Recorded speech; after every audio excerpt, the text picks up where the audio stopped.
आज हम डिस्कस करेंगे थर्ड सेमेस्टर का subject pharmaceutical organic chemistry second में unit first benzene and its derivatives के कुछ टॉपिक्स। जो टॉपिक्स आज हम डिस्कस करने वाले हैं वो है सबसे पहला सब्स्टिट्यूएंट्स क्या होते हैं, देन इफेक्ट ऑफ सब्स्टिट्यूएंट क्या होता है मोनो सब्स्टिट्यूटेड बेंजीन की रिएक्टिविटी के ऊपर, एंड स्ट्रक्चर एंड यूजेस कुछ कंपाउंड्स के जो कि हैं DDT, सैकेरिन, BHC and chloramine.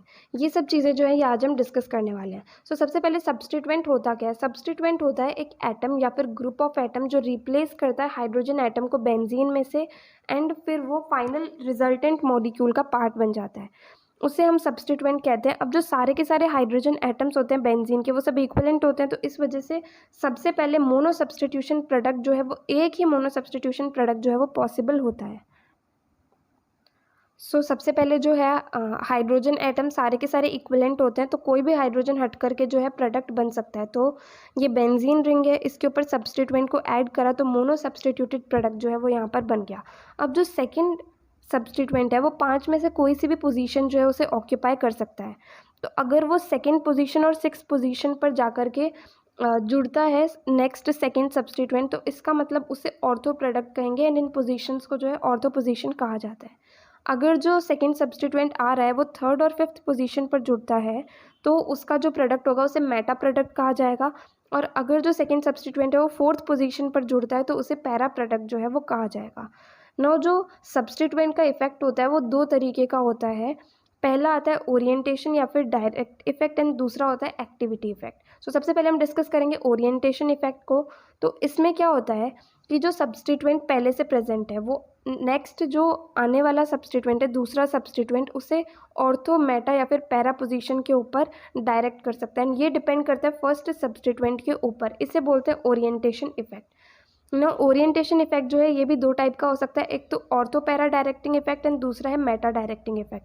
Ortho para directing effect में क्या होता है कि कुछ सब्स्टिट्यूएंट जो होते हैं वो सेकेंड सब्स्टिट्यूट को ऑर्थो या फिर पैरा पोजीशन पे डायरेक्ट करते हैं। इसके अंदर ये आ गया मोनो सब्स्टिट्यूटेड बेंजीन, इसके ऊपर जो सेकेंड सब्स्टिट्यूएंट आया तो वो अगर ऑर्थो पोजीशन पे जुड़ता है तो उसे बोलते हैं ऑर्थो सब्स्टिट्यूटेड बेंजीन, और अगर पैरा पे जुड़ता है तो उसे बोल दिया पैरा सब्स्टिट्यूटेड बेंजीन। एग्जाम्पल इसका क्या है कि जब फिनॉल को नाइट्रेशन रिएक्शन उसकी की जाती है तो जो प्रोडक्ट मिलता है वो होता है ऑर्थोनाइट्रोफिनॉल एंड पैरानाइट्रोफिनॉल। ये रिएक्शन है, फिनॉल जो है उसका नाइट्रेशन करा तो एक तो मिलता है ऑर्थोनाइट्रोफिनॉल 53% एंड पैरानाइट्रोफिनॉल 47%। सेकेंड आता है मेटा डायरेक्टिंग इफेक्ट। इसमें क्या होता है कि कुछ सब्स्टिट्यूएंट जो होते हैं वो डायरेक्ट करते हैं सेकेंड सब्स्टिट्यूएंट को मेटा पोजीशन के ऊपर। इसका एग्जांपल है नाइट्रोबेंजीन का, हमने नाइट्रेशन करा तो इससे जो है मेटा डाई नाइट्रोबेंजीन जो है वो फॉर्म होगा। कुछ जो हैं वो कुछ सब्स्टिट्यूएंट्स जो हैं वो ऑर्थो पैरा डायरेक्टर्स होते हैं, कुछ जो है वो मेटा डायरेक्टर्स होते हैं। एग्जांपल जो है ऑर्थो पैरा डायरेक्टर्स के वो है OH मतलब हाइड्रोक्सिल ग्रुप, हेलोजन जिसमें क्लोरो, फ्लोरो, ब्रोमो, आयोडो सारे आ सकते हैं, देन एल्कोक्सी जो कि OR ग्रुप होता है, देन अमीन जो कि NH2 ग्रुप होता है, देन एल्काइल जो कि CH3 ग्रुप होता है, and then CH2 CH3 group जो है ये सारे ऑर्थो पैरा डायरेक्टर्स होते हैं। नेक्स्ट आते हैं मेटा डायरेक्टर्स। मेटा डायरेक्टर्स जो है मेटा पोजीशन पे डायरेक्ट करते हैं सेकेंड सब्स्टिट्यूएंट को। इसके एग्जांपल है nitro NO2, cyanide CN, carboxylic COOH, ketone RCO, aldehyde CHO, sulphonic SO3H and ammonia NH4। Next आता है एक्टिविटी इफेक्ट।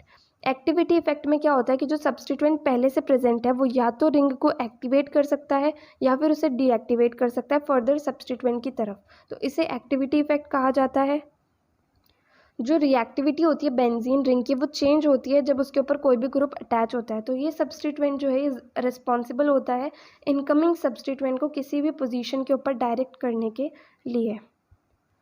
अगर एक सब्स्टिट्यूएंट जो है वो एक्टिवेट करता है एरोमेटिक रिंग को फर्दर सब्स्टिट्यूशन के लिए तो उसे हम एक्टिवेटिंग सब्स्टिट्यूएंट या फिर रिंग एक्टिवेटर कहते हैं, और अगर जो सब्स्टिट्यूएंट प्रेजेंट है वो डीएक्टिवेट कर देता है रिंग को फर्दर सब्स्टिट्यूशन के लिए तो उसे डीएक्टिवेटिंग सब्स्टिट्यूएंट या फिर रिंग डीएक्टिवेटर जो है वो कहते हैं। रिंग एक्टिवेटर जो है वो NH2 ग्रुप है, तो जब वो अटैच होगा तो बेंजीन से भी ज़्यादा रिएक्टिव हो जाएगा जो कंपाउंड है। सबसे ज़्यादा रिएक्टिव होता है रिंग एक्टिवेटर जिसके ऊपर प्रेजेंट है, देन बेंजीन होता है, एंड देन वो होता है जिसके ऊपर रिंग डीएक्टिवेटर ग्रुप जो है वो प्रेजेंट है। ना कुछ सब्सटीट्यूएंट्स हैं, उनकी इफेक्ट क्या होगा रिएक्टिविटी के ऊपर, वो है। सो हाइड्रोक्सिल एंड OR ग्रुप जो हैं ये स्ट्रॉन्ग एक्टिवेटर होते हैं, रिंग को स्ट्रांगली एक्टिवेट कर देते हैं। NH2CH3 CH2CH3 ये तीनों ग्रुप्स जो हैं वीक एक्टिवेटर होते हैं। हेलोजेंस जो हैं ये डीएक्टिवेटर होते हैं। And NO2 CHO SO3H CN and COOH and last है COR, ये सारे जो है स्ट्रॉन्ग डीएक्टिवेट होते हैं, रिंग को कम्प्लीटली डीएक्टिवेट कर देते हैं। सो ये हो गया substituents and effect of substituents वाला टॉपिक कंप्लीट। नाउ हम डिस्कस करेंगे स्ट्रक्चर एंड यूजेस कुछ कंपाउंड्स के। ये जो कंपाउंड्स हैं डेरिवेटिव्स हैं बेंजीन के। तो सबसे पहला कंपाउंड जो हम डिस्कस करें वो है DDT, जिसका फुल फॉर्म होता है डाइक्लोरो डाइफिनाइल ट्राइक्लोरोइथेन।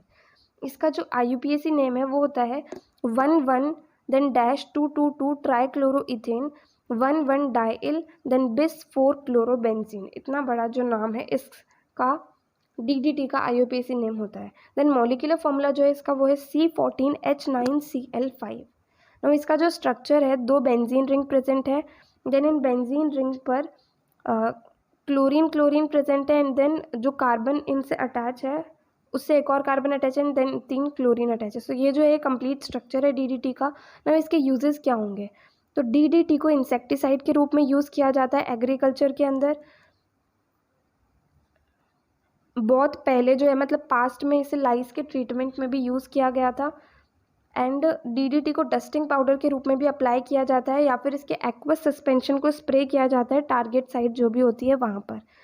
एंड जो DDT है बहुत ही ज़्यादा यूज़ हुआ था वर्ल्ड वॉर सेकेंड के टाइम पर malaria, typhoid, body lice and bubonic plague को कंट्रोल करने के लिए। नेक्स्ट कंपाउंड हम डिस्कस करेंगे सैकेरिन।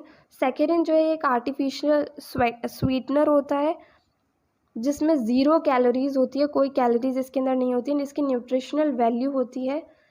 सो इसका जो IUPAC नेम है वो है 1,1 डाईऑक्सो 1,2 बेंजोथायाजोल 3-ओन एंड इसका जो मॉलिक्यूलर फॉर्मूला है वो है C7H5NO3S।